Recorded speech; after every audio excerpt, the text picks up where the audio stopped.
সাইক্লিস্টদের জন্য সেফটি খুব ইম্পর্টেন্ট আছে এবং যে রাস্তাগুলোতে এই অভিযানটা চলবে বা যারা ইউজ করবেন ওইখানে ট্রাফিক অ্যারেঞ্জমেন্ট থাকবে, বাড়তি ট্রাফিক অ্যারেঞ্জমেন্ট করা হবে এবং ইনশিওর করা হবে কি যারা সাইক্লিস্ট আছে ওদের কোনো রকম অসুবিধা না।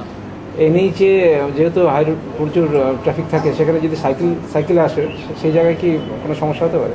হাই রোডে তো সাইক্লিং এখন রাস্তা কাজ চলছে, সেফ নেই, কিন্তু আমরা যেটা আলোচনা করেছি যে টাউনশিপের মধ্যে বা আমার যে ওয়ার্ক প্লেস আছে যেখানে আমি বাড়ি থেকে আমি যেখানে কাজ করি ওইখানে যাচ্ছি, তো ওই রকম স্ট্রেচ আইডেন্টিফাই করে ওইখানে আমরা সেফটি সিকিউরিটি ভালো রাখতেই পারি।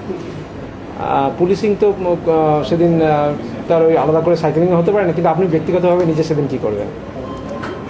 না, আমাদের পুলিশ তো সাইকেল পেট্রোলিং করে এবং সাইকেল পুলিশ অনেক দিন ধরে ইউজ করছে, আমাদের বিভিন্ন কাজে আমরা ইউজ করি, তো আমরাও ওই দিন সাইকেলটা আমরা ইউজ করবো। এটা তো হচ্ছে কি যারা যে অফিস যাচ্ছে, আমাদের অফিস আছে, সাইকেল করে আমরা যদি যেতে পারি তাহলে ভালো।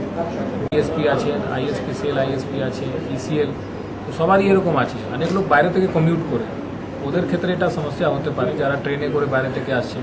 ওটাও ভাবনা চিন্তা করা হয়েছে কি যদি রেলওয়ে স্টেশনে সাইকেল দেওয়া হয় রেন্টে, এটা রেসপন্স দেখে হবে, মানে রেসপন্সটা দেখে কেন ভলেন্টারি এক্সারসাইজ আছে, এটা কাউকে এরকম বাধ্যতা করা হয়নি, তো ওটা দেখে যদি থাকে তাহলে এটা একটা ভালো দিক।